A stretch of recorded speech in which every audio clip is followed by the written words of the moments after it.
হাসির রাজা, জ্ঞানের রাজা, রসিক রাজা। তাই তো, একদমই তাই। আর না বললেও কেউ গোপালের বিরুদ্ধে কথা বলে না।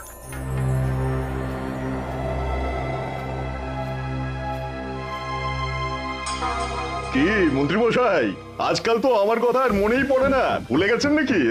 আরে না না ভগবান, তুমি হলে আমার তুরুপের তাস। ঠিক সময়ে ঠিক সুযোগ এলে তোমাকেই ডাকবো। একটু দেখবেন। হ্যাঁ, আরে নিশ্চয়ই নিশ্চয়ই। এই চলি রে, আবার রাজসভায় যেতে হবে।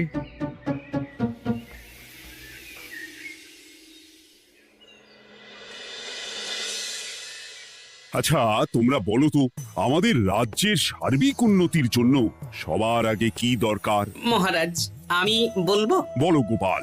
সততা আর শিক্ষা, এই দুটো জিনিস মানুষের মধ্যে থাকলে রাজ্যের উন্নতি কেউ আটকাতে পারবে না মহারাজ। একদম ঠিক বলেছ পণ্ডিত, তুমি তো শিক্ষার কাণ্ডারি। তুমি কি বলতে চাও এই ব্যাপারে? মানে কিভাবে শিক্ষার আরো উন্নতি করা যায়? মহারাজ, আমি তো মনে করি পুঁথিগত শিক্ষাই শুধু শিক্ষা নয়, মানুষের ভেতরে যে পূর্ণতা আছে সেটাকে ফুটিয়ে তোলার নামই হলো শিক্ষা। যেমন কেউ যদি খেলতে ভালোবাসে সে খেলোয়াড় হবে, গান করতে ভালোবাসলে সে গায়ক বা গায়িকা হবে। আমি প্রত্যেকের মধ্যে লুকিয়ে থাকা এই বিশেষ বিষয়গুলোকে তুলে ধরার জন্য কিছু করতে চাই। তা এটা করার জন্য কি দরকার? প্রথমত অর্থের প্রয়োজন। আমাদের আরো অনেক টুল খুলতে হবে, সেখানে এক একটা জায়গায় এক এক রকমের শিক্ষা প্রদান করা হবে। এটা ভালো প্রস্তাব। আমাদের রাজ্যে গায়ক, নৃত্যশিল্পী, অঙ্কন শিল্পী, খেলোয়াড় সব তৈরি হবে। দেশ বিদেশে রাজ্যের নাম উজ্জ্বল হবে। মহারাজ, একদম এসব উল্টো পাল্টা খরচ করবেন না। কেন কেন? মহারাজ, রাজকোষে প্রথমত বেশি অর্থ নেই, যে কোনো সময় যুদ্ধ লাগতে পারে। তাই আমাদের উচিত প্রথমে এসব না করে কামান, গোলা, বারুদ, ঢাল, তরোয়াল এসব কেনা। ঠিকই বলেছ। কদিন ধরেই শুনছিলাম সীমান্তবর্তী এলাকায় ইংরেজ সেনারা নাকি ঘুরঘুর করছিল। পণ্ডিত মশাই, আপনার এই সব পাণ্ডিত্য অন্য জায়গায় ফলাবেন কেমন? এসব করে লাভের লাভ কিচ্ছু নেই। কাউকে যদি ইংরেজরা গুলি করে সে কি গান শোনাবে? হ্যাঁ, মন্ত্রীর কথায় যুক্তি আছে। মহারাজ, আপনি বরং পণ্ডিত মশাইকে কিছুদিনের জন্য ছুটি দিয়ে দিন। পণ্ডিত মশাইয়ের মাথার একটু বিশ্রাম দরকার। হ্যাঁ পণ্ডিত, তুমি বরং দিন 15 জন্য তীর্থে ঘুরে এসো। যথা আজ্ঞা মহারাজ।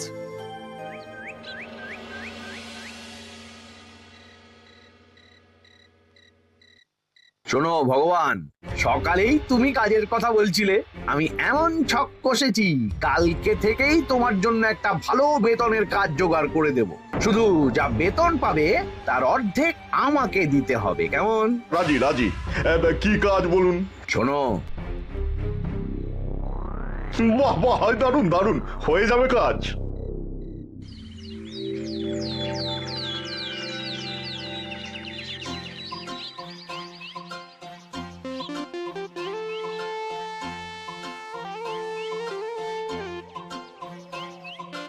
এই সকাল সকাল রাস্তায় ঘুরঘুর করছিস কেন? পড়াশুনো কি শিখেই তুলে দিয়েছিস? পণ্ডিত মশাই তীর্থে গেছেন, এখন আমাদের ছুটি। দুপুর বেলা ভাত, রাতের বেলা রুটি।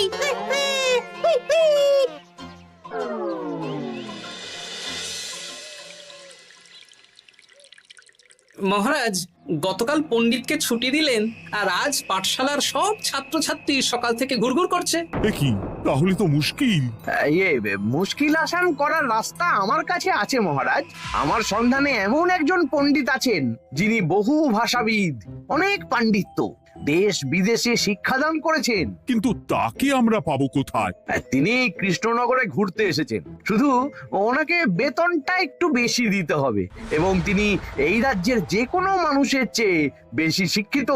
তার পড়ানোর ধরনই আলাদা। সে কোথায়? আমি তাই ওনাকে আজকে রাজসভায় আসতে বলেছি। মহারাজ, আপনার সাথে একজন দেখা করতে এসেছেন। দেখুন মহারাজ, বলতে না বলতেই হাজির। ওনাকে ভিতরে আসতে বলো। আচ্ছা মহারাজ।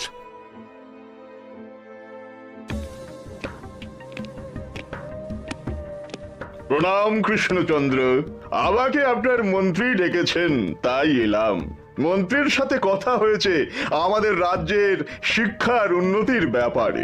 আমাদের মানে আপনি কি এই রাজ্যের? এখন এই রাজ্যে আছি তো, তাই আমাদের রাজ্য বললাম। উনি সবাইকে আপন করে নেন। যাই হোক, তোমার শিক্ষার উন্নতির ব্যাপারে কি মতামত?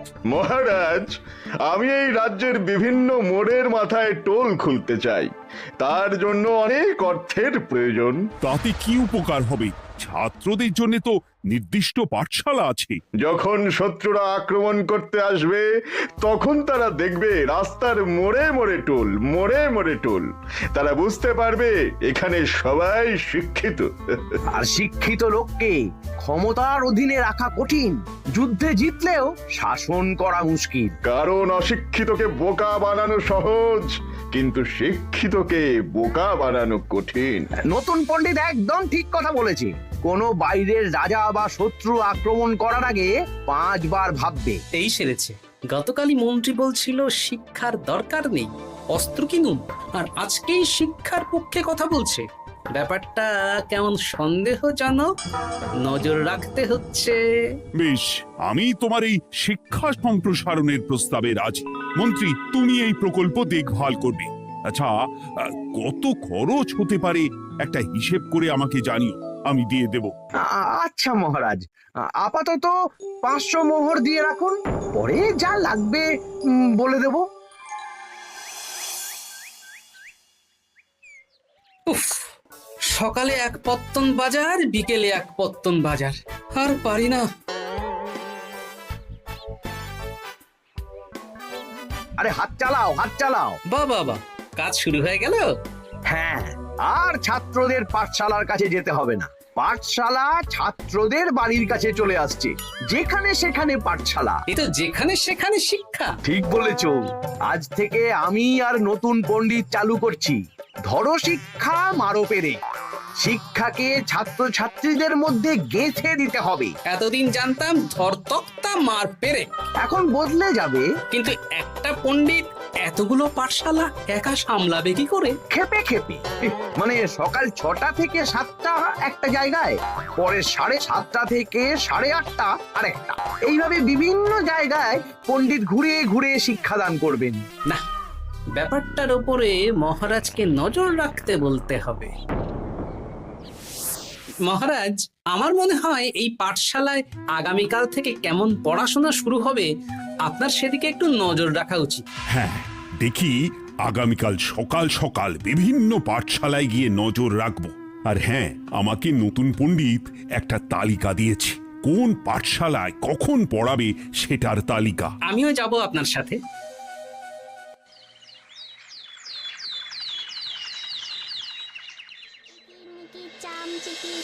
কাটা মজুমদার ধে এলো দামোদর, দামোদরের হাঁড়ি কুড়ি, দুয়ারে বসে চাল কুড়ি। দেখি কুটি, তোরা এই কিরমিকির খেলছিস? নতুন পণ্ডিত কোথায়? উনি তো এই মাত্র দক্ষিণের পাঠশালায় গেলেন। ন্যাপলা আর গুলটে আজ থেকে ওখানেই গেছে। ওদের দুজনের বাড়ি কাছাকাছি তো, তাই। আচ্ছা চলো তো গোপাল, দক্ষিণেই গিয়ে দেখি।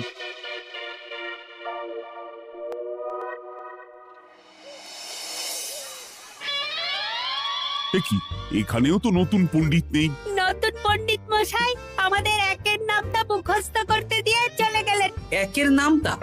এসব কি হচ্ছে? শিক্ষার নামে অর্থের জলাঞ্জলি মহারাজ। না, আজই রাজসভায় এর বিচার হবে।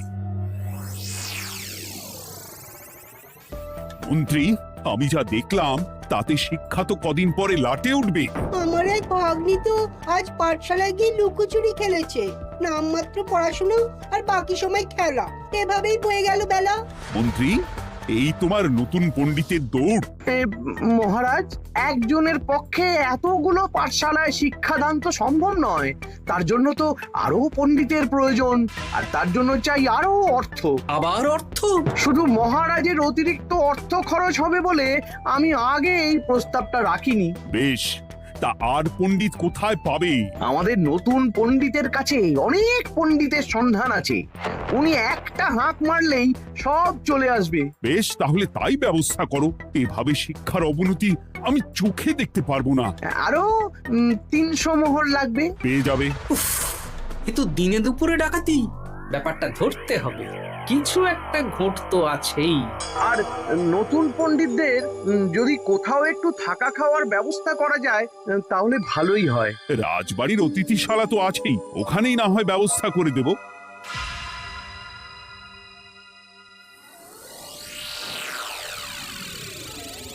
শোন বটা ঘটা আর কেলে পচা, তোদের এইবার এই ভগবানের মতন শিক্ষাদান করতে হবে। আরে আমি তো শিক্ষা বানানি জানি না। সে না জানলেও হবে, শুধু দাড়ি গোফ লাগিয়ে নকল পণ্ডিত সেজে কালকে থেকে পাঠশালায় যেতে হবে। কাকে কোথায় যেতে হবে সব আমি বুঝিয়ে দেব। আচ্ছা।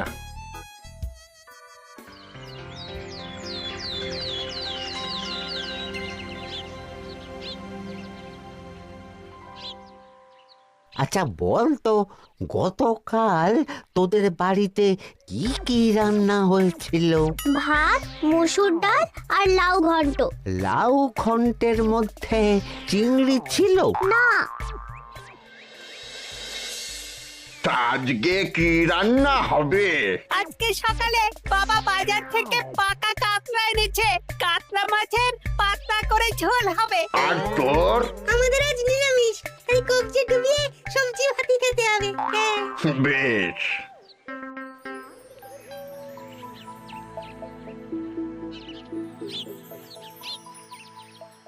বল, আজকে তোরা কি কি শিখলি? আমি লাউ ঘন্ট। আমি সবজি ভাত। আমি কাতলা মাছ। কি বলছিস কি? আজকে তো পাঠশালায় এই সব আলোচনাই হয়েছে। এবারে ব্যাপারটা একেবারে সহ্য সীমার বাইরে চলে যাচ্ছে। দাদু, আমাদের আগের পণ্ডিত মশাই ভালো ছিলেন। উনি কোথায় চলে গেলেন? মন্ত্রী মশাই ছলে বলে কৌশলে ওনাকে তীর্থে পাঠিয়েছেন। না, এখন আমাকে মন্ত্রী মশাইয়ের উপরে নজর রাখতে হবে।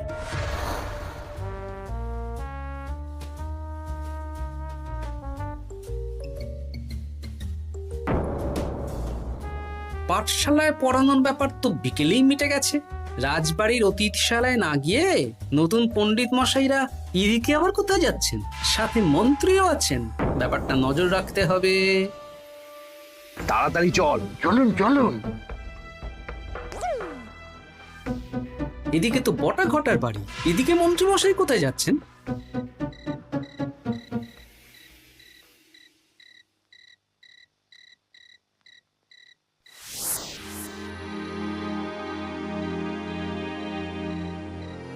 তারপর তোমরা সবাইকে কি শিক্ষা দিলে? শিক্ষা? সে আমাদের শিক্ষা নেই, চুরি করে দিন চলে। আমি কি করে শিক্ষা দেব? আরে ছাইপাশ দাড়ি গোঁফ থাকলে কি কুটকুট করে। যা বলেছিস বটা। আরে আরে আরে করছিসটা কি? ভালো রোজগার পাতি কি তোদের সহ্য হচ্ছে না নাকি? ভগবানকে দেখ, সেই কবে থেকে দাড়ি গোঁফ লাগিয়ে পণ্ডিত মশাই সেজে আছেন। আমারও প্রথম দিন একটু সমস্যা হচ্ছিল, এখন সামলে নিয়েছি। আর আমাদের এই সব আলোচনা একদম করা উচিত না। বলছি মন্ত্রীমশাই, আমি কি শুধু এই পাঠশালাতেই পণ্ডিতের অভিনয় করব, নাকি রাজসভায় বসার সুযোগও পাবো? কালকেই এই ব্যাপারটা দেখছি। আগে তোমাকে রাজসভায় ঢোকাবো, তারপর এক এক করে বটা ঘটা কেলে পচা সব আমার দলের লোককে রাজসভায় ঢুকিয়ে নেব। আর রাজসভার বাকি সদস্যদের ফাঁকা করে দেবেন। একদম তাই। মহারাজ সহজ সরল মানুষ, এটাই একটা বড় সুবিধা। আচ্ছা, এই ব্যাপার। ঠিক আছে, আমি কদিন পরে ঠিক সময়ে একদম হাটে হাড়ি ভাঙবো।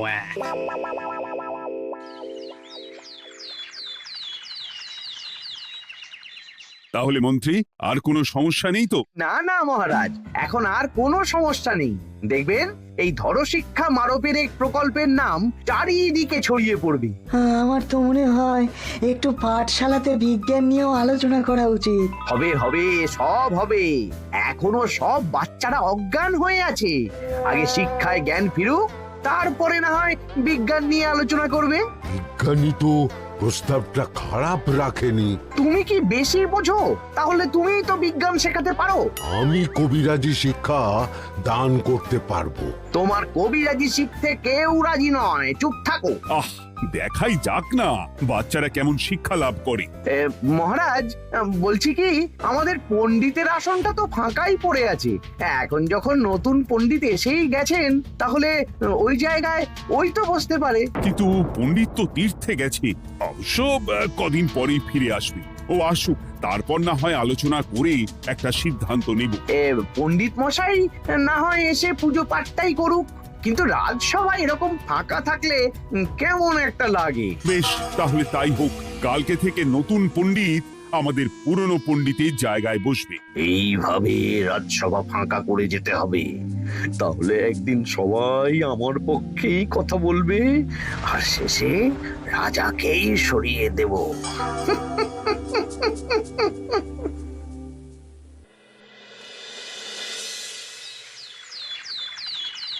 মহারাজ, সর্বনাশ হচ্ছে চারিদিকে। চলুন চলুন, আমি পুরো বিষয়টা ধরে ফেলেছি। কি ধরে ফেলেছো? শিক্ষার নামে ষড়যন্ত্র চলছে মহারাজ। রাজসভায় চলুন, সব বলছি। আচ্ছা আচ্ছা, আসছি। হ্যাঁ বলো গোপাল, তুমি কি বলছিলে শিক্ষার নামে ষড়যন্ত্র নাকি? মানে গোপাল মস্করা করছে নাকি? রাজ্যে দারুণ শিক্ষাদান চলছে। মহারাজ, আমি দেখে ফেলেছি আমাদের নতুন পণ্ডিত আসলে কোনো পণ্ডিত নন। ইনি আপনাকে, আমাদের সবাইকে বোকা বানাচ্ছেন। তাই নাকি? ডাকো দেখি নতুন পণ্ডিতকে। এই তো মহারাজ, আমি চলে এসেছি। এই তো, ইনি বদমাশি করছেন, শিক্ষার্থীদের ভবিষ্যৎ নিয়ে খেলছে। এই বল, আসল কথাটা বল। কি বলবো, এসব ভাড়ামো বন্ধ করো গোপাল। না বললে আমি কিন্তু ধুতি খুলে দেব। এই এই আরে কি হচ্ছেটা কি? এই এই এই এই সরো তো, সরো সরো। ব্রুম, ব্রুম, ব্রুম, কি হলো? কি হলো? ব্রুম, ব্রুম, জব্রুম। এই সেরেছে। গোপাল এসব কি বলছে? বলুন। ভুল বকছে কেন? ব্রুম, ব্রুম, গোপাল, তোমার কি হলো গো? কি বলছো তুমি? আমার কাছ বৈদ্য, তুমি একটু দেখো তো গোপাল ঠিক আছে তো? এই যে নতুন পণ্ডিত, তুমি তো অনেক ভাষা জানো, তুমি বুঝতে পারছো? মহারাজ, আমি দেখছি গোপালের মনে হয় বিশ্রামের প্রয়োজন। এই এই, তোমরা কয়েকজন মিলে গোপালকে রাজবাড়ির অন্দর মহলে নিয়ে চলো। চলুন, আমি যাচ্ছি। ওহো, গোপালের কি হলো? মাথায় লেগে গেল? ভাষা চলে গেল? সব এই নতুন পণ্ডিতের জন্য।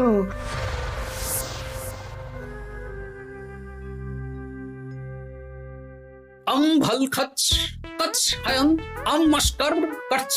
মহারাজ, আমার মনে হচ্ছে গোপালের বাইরে থেকে কিছু হয়নি, ভিতর থেকে কিছু হয়েছে। নারী স্পন্দন, হৃদস্পন্দন সব ঠিক আছে। আমার বড় যাব ভ্রম। কিন্তু গোপাল কি ভাষা বলছে বোঝা যাচ্ছে না। নতুন পণ্ডিত, একবার চেষ্টা করে দেখো না। আমার কাছে হয় না। এসব তো আমি কিছুই বুঝতে পারছি না মহারাজ। আপনি যে এত দেশ বিদেশে ঘুরেছেন, আপনি বুঝতে পারছেন না?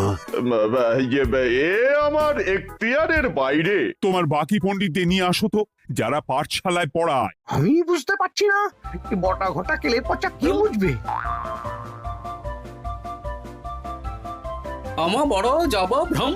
চপ করো ঘট, নল খাব মরব। তাই কিছুই তো বুঝতে পারছি না। রাজসভায় কাউকে না দেখতে পেয়ে এখানে এলাম। ওই তো আমাদের পুরনো পণ্ডিত চলে এসেছে। শুনলাম গোপালের নাকি কি হয়েছে। এই পণ্ডিত, তুমি দেখো তো গোপালের নতুন ভাষা উদ্ধার করতে পারো কিনা। কি গোপাল, তুমি কি ভাষায় কথা বলছো? আমার মতর ভাষ কত বলো। ওই দেখো আবার কি সব বলছে।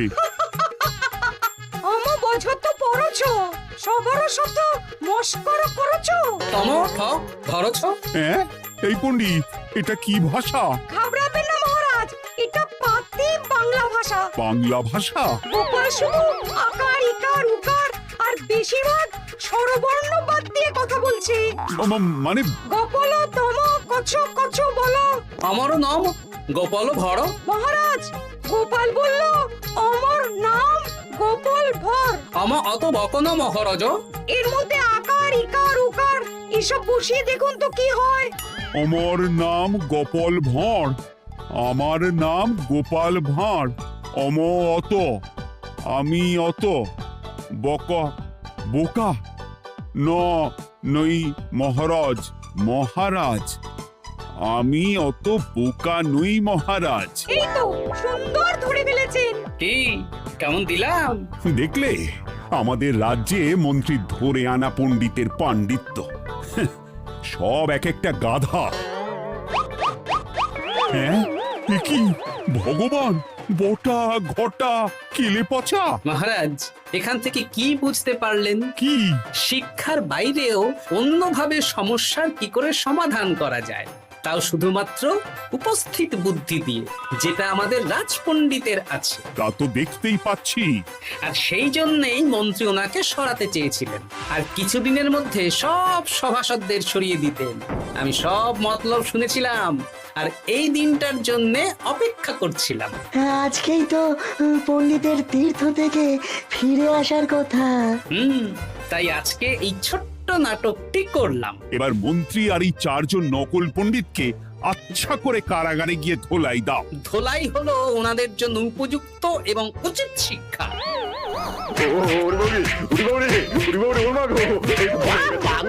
বাবা গো, ভুল হয়ে গেছে গো। আরে